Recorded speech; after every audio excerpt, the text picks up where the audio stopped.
তীব্র গরমে অতিষ্ঠ যখন জনজীবন, তখন তৃষ্ণা মেটাতে অনেকেই বেছে নিচ্ছেন সিরাজগঞ্জের ঐতিহ্যবাহী সলপের ঘোল ও মাঠা। অত্যন্ত সুস্বাদু হওয়ায় উল্লাপাড়ার দোকানগুলোতে এর বেচাকেনাও জমজমাট। সলপের ঘোল ও মাঠার এই জনপ্রিয়তার পেছনে ইতিহাসও রয়েছে। জানা যায় ব্রিটিশ আমল থেকেই তৎকালীন সলপ সান্যাল জমিদারদের পৃষ্ঠপোষকতায় সলপে ঘোলের কারখানা গড়ে ওঠে। পরবর্তীতে সলপের ঘোলের খ্যাতি ছড়িয়ে পড়ে ভারত ও বাংলাদেশে।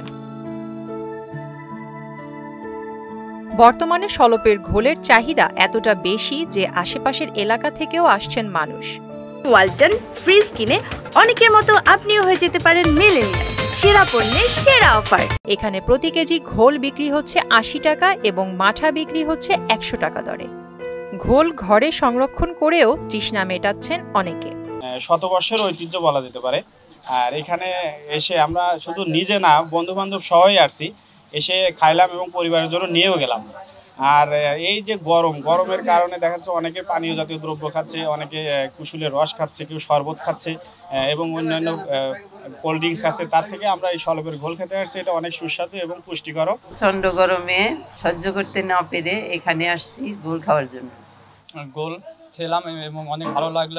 এখন মনে হচ্ছে যে এই প্রচণ্ড গরমের মাঝে অনেকটা আমরা শান্তিতে তৃষ্ণাটা মিটে গেল, ভালো লাগতেছে অনেক। আর এই গরমে যে গরম বাইরে, এখানে মাঠাটা খেলে শরীরের ভিতরে ঠান্ডা থাকে। আর আমরা বিভিন্ন আত্মীয় বাড়িতে নিয়ে যাওয়ার সময় মাঠাটা নিয়ে যাই। এখন আর কি ঘোল খাওয়া এখনই শেষ করলাম, আর বাসার জন্য দুটো নিয়ে যাচ্ছি। ছেলেমেয়েরাও চাইছে যে তারাও নাকি ঘোল খাবে, যে কারণে আর কি ঘোল 2 লিটার ঘোল নিলাম তাদের জন্য। আমি এখান থেকে ঘোল নিলাম। সকালের ঐতিহ্যবাহী খাবার হিসাবে অনেক তৃপ্তিদায়ক এবং গরমের জন্য অনেক আরামদায়ক, এবং খাবার খাইলে পরে আবার পেটের জন্য অনেকটুকু ভালো। ঢাকা নিয়ে যাচ্ছি।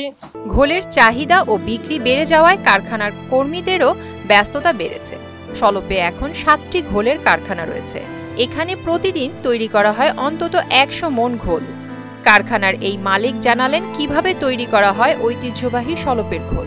খামারদের কাছ থেকে দুধ সংগ্রহ করি, এরপর আমাদের এই কারখানাতে 4 থেকে 5 ঘন্টা এটা চুলাতে জাল দেওয়া হয়, তারপরে এটা ঠান্ডা করতে হয়, এরপরে এটা প্রক্রিয়াজাতকরণের জন্য আমরা রেখে দেই। 6 থেকে 7 ঘন্টা পর এটা শক্ত হয়ে যায়।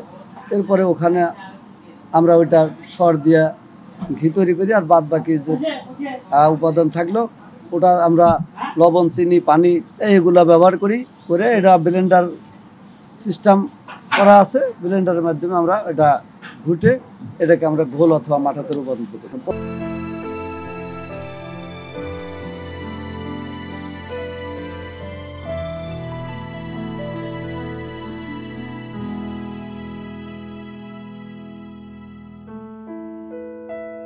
প্রিয়াঙ্কা ঘোষ, নিতু, মোহনা ডিজিটাল।